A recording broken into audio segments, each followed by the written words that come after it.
Secret friends, unite!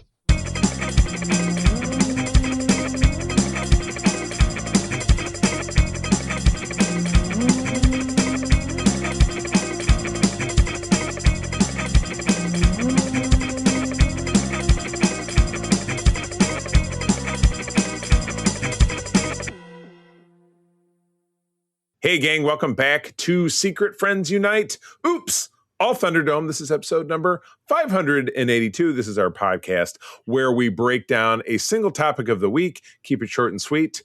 And this week, I am joined by one of my regular co-dudes, Mr. Kurt Krug. Kurt, happy Sunday to you. How are you? Doing good. You? I'm doing all right. I like it. Yeah, so we are getting ready for the dawn on August 16th of DC Studios' Lanterns, which is it's their first live-action television project since Peacemaker Season 2, which I absolutely loved. But that show itself was a carryover from the previous administration, if you will, though it kind of morphed and transmogrified into a DC Studios production by making a couple of retroactive tweaks and changes, making season one of that show fall in line with what we were going to see in the DCU. So anyway, we're going to be talking about that, as I said, coming up on HBO Max on August 16th. But first and foremost, I always like to give some love and respect to the wonderful people over on our Secret Friends Unite Patreon at patreon.com/Secret Friends Unite, where you do get exclusive shows. Peter, who is my partner in crime over on the Facts Geek Life Patreon, we are wrapping up Ron Moore's Battlestar Galactica, recording that today. It'll be out tomorrow, so by the time you're listening to this. But that's a Patreon exclusive. So, man, go over there, try us out for a week for free. If you love that show, man, listen to our wrap-up. You can also go back and listen to us talk about the series. There's also a great Bad Movies podcast that my wife April and I do. Our next feature is going to be 1984 Supergirl, which I just can't wait to tear that up. That's going to be a blast.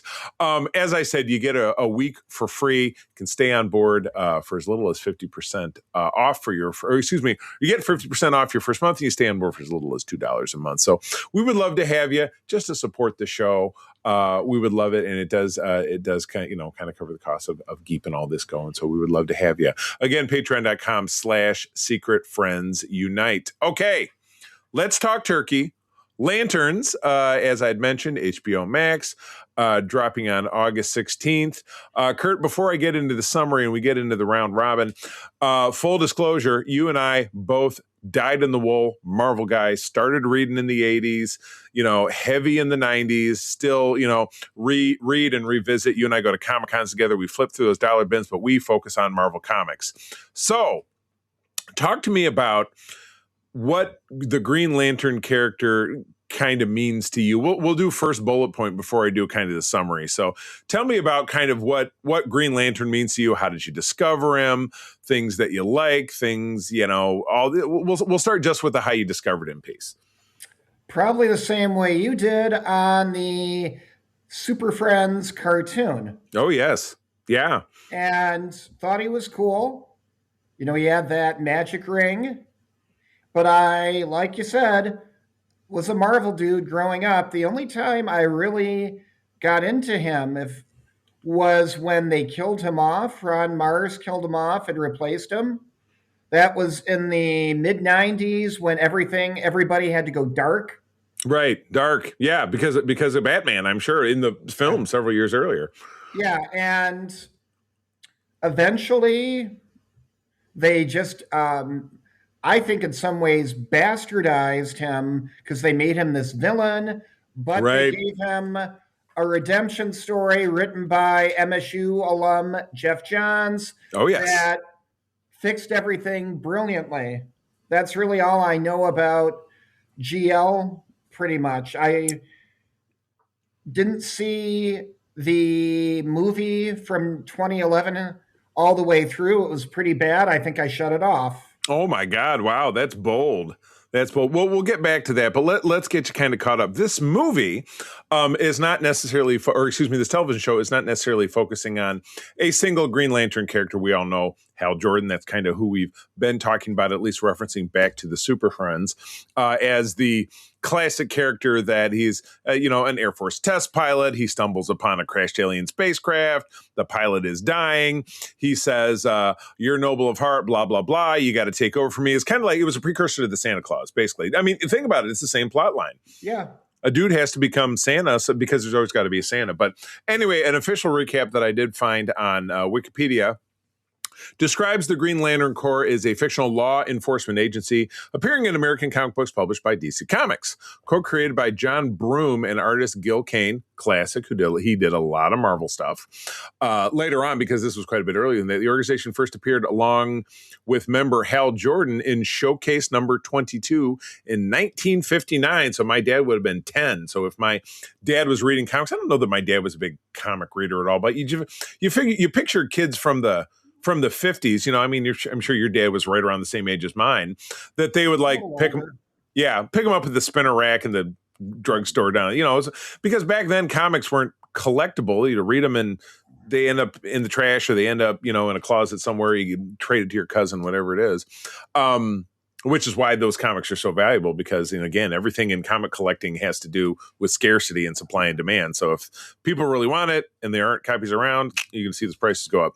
But anyway, back to this. The agency patrols the farthest reaches of the DC universe at the behest of the Guardians, a race of immortals residing on the planet Oa. And I know, this will make you chuckle, I'm a huge fan of the Lego video games. Those are the only video games I care for. Video games, if you listen to this show for any measure of time back when I recorded with my old partner, Todd Oxford, he was obsessed with video games and had a show about them.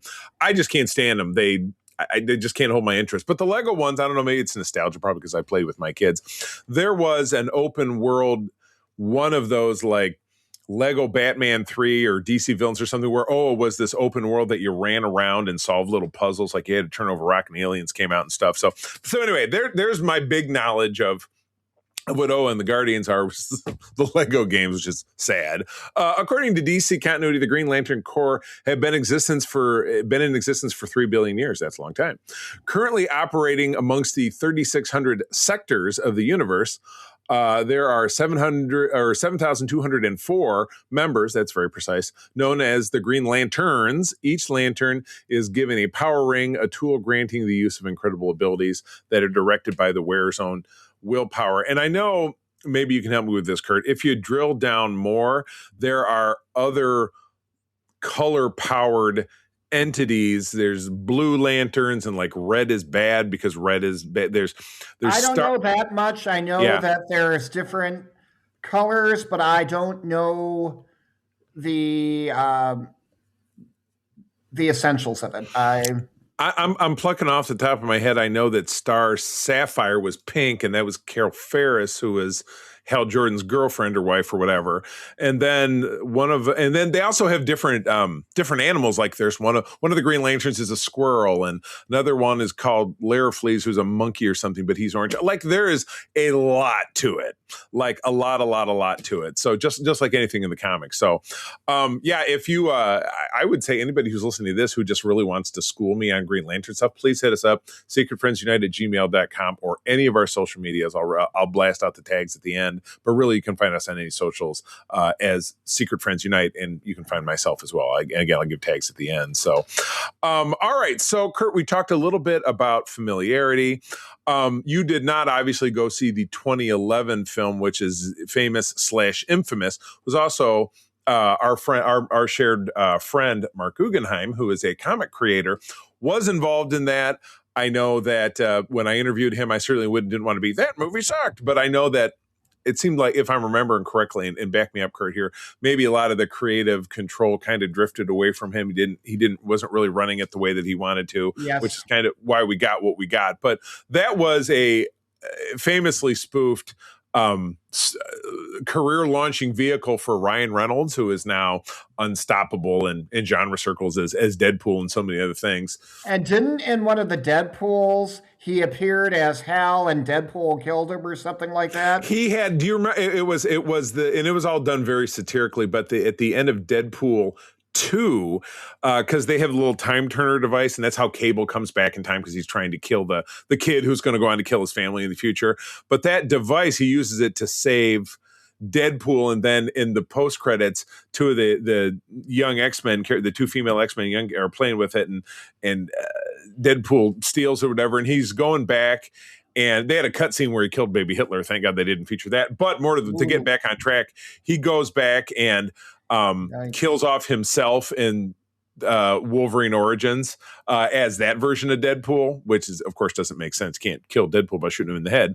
But then he appears, he goes back and 2010, and it's Ryan Reynolds sitting at a desk looking at a script, Green Lantern, but he says, I finally made it, and then he gets a bullet through the head and it's Deadpool, and he goes, you're welcome, Canada, I think was the line. But fortunately or unfortunately, and this is also kind of how I look at the J.J. Abrams Star Trek films, that's how a lot of people know Green Lantern, because it's become painfully obvious that people who watch TV shows and people who watch movies, and we're talking about the superhero world, do not all the time mesh. It's a great cause and effect of why some of the more recent MCU films have failed, like the Marvels, because 2/3 of your cast were characters from TV shows that a lot of people didn't care to watch. You know what I mean? That being said, this movie or this show looks like we're going to get a little co-starring from Nathan Fillion as Guy Garner, who is the obnoxious Green Lantern that we saw not only at the beginning of Peacemaker Season 1, so that's the TV portion of it, but we also saw him in a more prominent role in 2025 Superman, which was a film that really everybody who I talked to enjoyed very much. Kurt, I believe you were also a fan of that film. I enjoyed it. Yeah, absolutely. So I know that because he showed up in the trailer for this, and I'm not going to dig too much into the plot line here. I didn't want to give a summary of what we've seen from the trailer because that's what we're going to be talking about next time. Because not in our next episode, but in the one after that, we're going to be talking about our reactions to that first episode. It'll be you and I and hopefully our friend Scott Tipton out in LA who joins us for that kind of thing. But yeah, I'm with you. Super Friends introduced me to Green Lantern. He was a member of the team, but not a prominent one that I remember that had a lot of storylines. He was one of the gang. But then again, a lot of the Super Friends was very weird because it was like, well, Superman can't punch anybody. Like they had a bunch of weird rules, if I'm remembering correctly, and of what the characters could do in that. So and some of it was it was so written for little kids. Yeah, very much so. For little kids, and some of it is just painful to watch. Right. And it's, and those kind of standards changed because, Super Friends came out in 1973. It was on and off for, I think, 12 years, kind of wrapped up finally in 1985. Now, in the time in between, kids' television changed enough so that, like, you had a show like G.I. Joe, which was very heavily focused on selling toys, but it was also about, an elite, military strike force. And, Duke and Snake Eyes were beating the crap out of Cobras all the time, punching them and stuff. And so it's just funny that Superman, the most powerful superhero almost of all time, couldn't even, punch Brainiac on the jar or something. But anyway, now we're kind of getting off course. So anyway, that's my familiarity. Let's talk about. So you've seen a trailer. You've seen the trailers for this, I assume, right? I have, yes. All right. Well, talk to me about, after seeing the trailers, what's your overall vibe? What are kind of some of your biggest hopes for what we're going to see? Well, the thing is, I'm going into this a little blind because I don't know that much about GL. Beyond what I told you. So I really don't have the emotional investment other people would have in the show. But from what I've seen, I think Kyle Chandler is a good fit for Hal. Mm-hmm. And I think if they do these mashups right, because this is a genre mashup, you have science fiction, The Ring, and they're turning it into a detective story, a la True Detective. Right. That can work if it's done right. I mean, Cap, Civil War, and Winter Soldier, they were spy movies with superheroes. Right. And done incredibly well. Yeah, because I would say until Endgame came along, I no doubt that Winter Soldier was my favorite MCU film, and I was thinking it was the one that was done the best, and didn't have to do with a big universal like fighting Thanos or crazy superpowers. It was largely ground level, although Captain America falling off a building or getting hit by a big girder or, surviving, getting shot at a minigame. Not exactly something that would happen, but still the action and the storyline very, very down to earth. So yeah, I'm right with you. I don't know. Have you seen most of True Detective over on HBO? Have you seen it? I've seen one season, the Matthew McConaughey and Willie Harrelson season. Yep. Yeah. First season. I enjoyed that. We'll just have to take it as it comes. Yeah. I mean, and that show was definitely filled with a lot of quick surprises. Never see it coming. Yeah. And I absolutely love that. No, I absolutely love kind of pulling out all the surprises. Done organically. Yeah. It was done organically.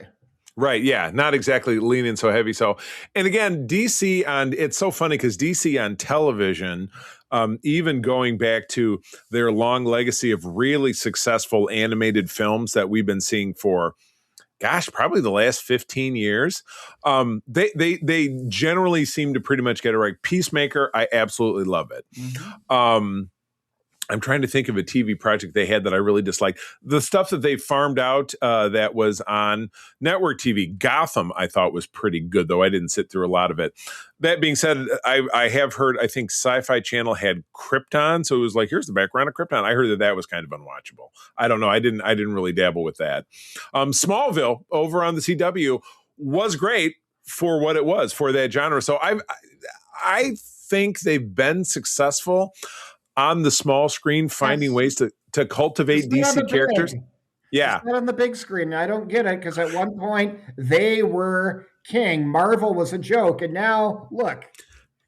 Yeah, exactly. Yeah, I mean, back in the late 80s and the 90s, and Marvel couldn't get arrested. I mean, the company was kind of falling apart, and DC was riding high, and then Schumacher came along, and Batman was pulled apart, and before that, it was the Superman 4, and then we got a bit of an uptick with obviously with Nolan Batman, but that's getting into the late aughts and the early teens.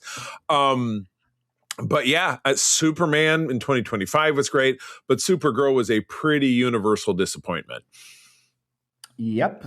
And so it's like, okay, this, what should we call it? The Gunverse of DC. DC Studios is easy enough to say. DC Studios.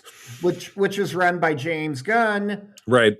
Well, will it hold that momentum? We'll have to see. But as you said, there's a difference between the TV watching public and the movie going public.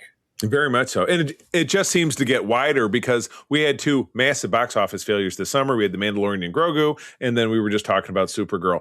And Supergirl was a much bigger failure than The Mandalorian was. But as I talked about, obviously, over on the Holocron Chronicles, which is our Star Wars show, Mandalorian really felt like they stitched together somewhere between 3 and 5 episodes of that show. And I know you're not a Disney Star Wars fan, so that's not your area. I did like The Mandalorian up until this movie.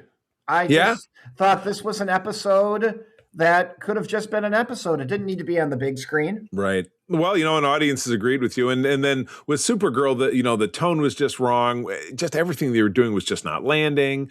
And so it was a flop all the way across the board. So, all right. So, but I'm with you. So my biggest hope would be bringing together those genres, doing what DC has done well, which is having strong writing, particularly on HBO. And again, I reference back to the Peacemaker, because Peacemaker season 2 and season 1, some of my absolute favorite genre superhero TV that I've ever seen. Absolutely one of my favorites. So if they can bring all that together, it doesn't need to be like, oh, we're bringing in, because they've got the John Stewart Green Lantern is the younger character. So it's kind of a mentor-mentee relationship along with Kyle Chandler's Hal Jordan. Cannot remember the name of the John Stewart actor. I could look it up on the fly. But Pierce. There you go. I would say it'd be disingenuous if one of us didn't know, but you knew. That's why I'm not here talking to myself. And here's a Michigan connection. John Stewart is supposed to be from the D. All right. Kurt and I both famously from Metro Detroit. Kurt lives there. I live here in Grand Rapids. So anything that comes along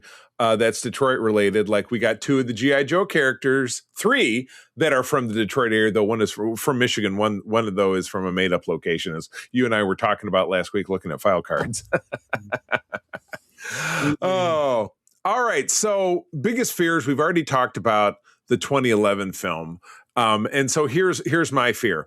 Ryan Reynolds since then has become very big, but it's a double-sided sword, because will that hurt this?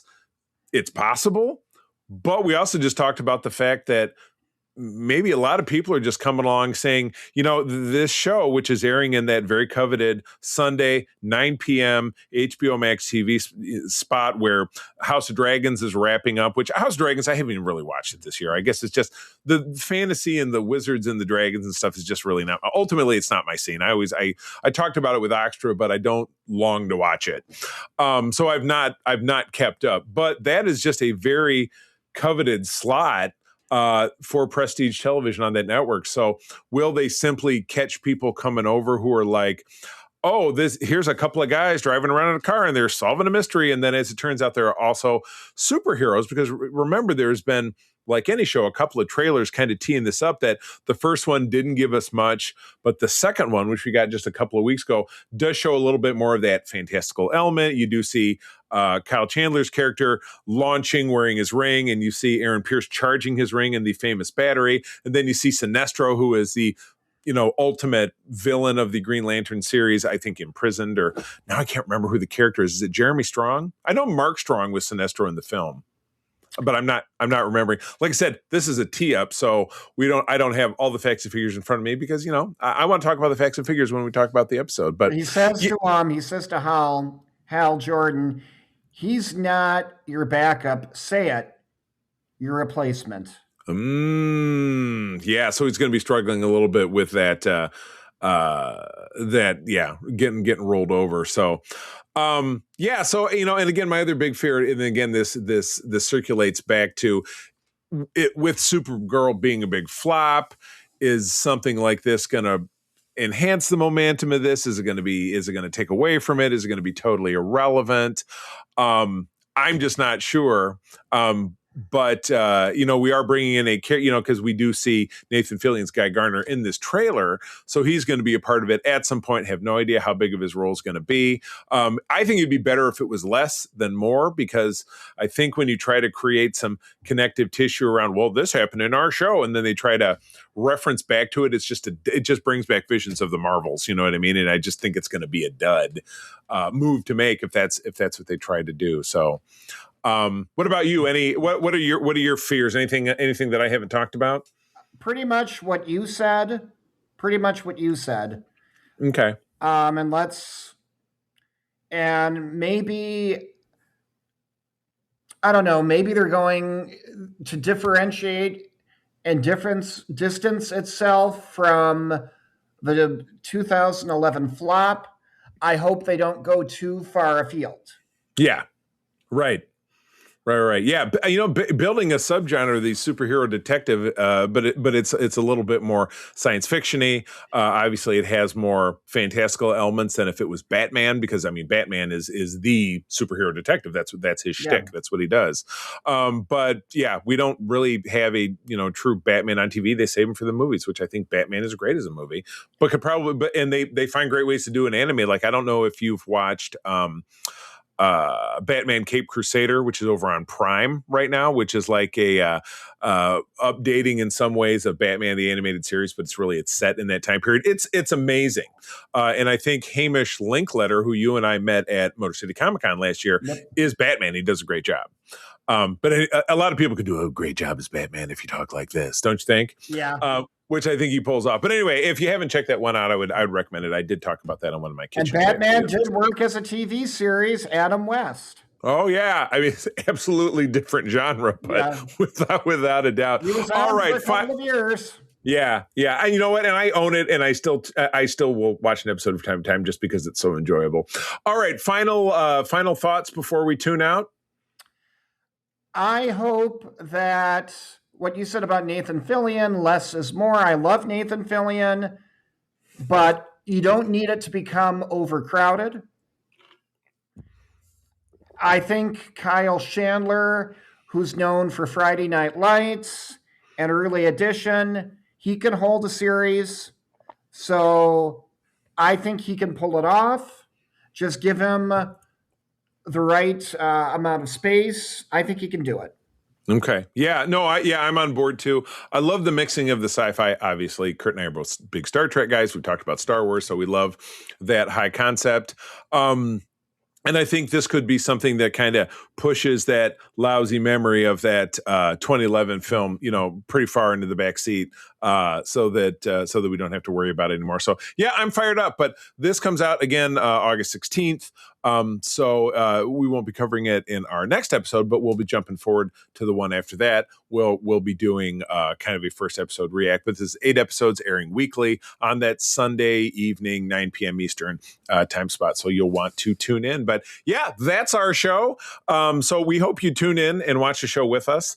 And please educate Kurt and I on things we need to know about Green Lantern. If some of the stuff we've kind of fumbled our way around, I would love to hear back from people. I'll give you my contact information in a moment here. But Kurt, thanks for being here with me. Where do people find you if they want to talk to you about Green Lantern? I'm on Facebook, Kurt Anthony Krug.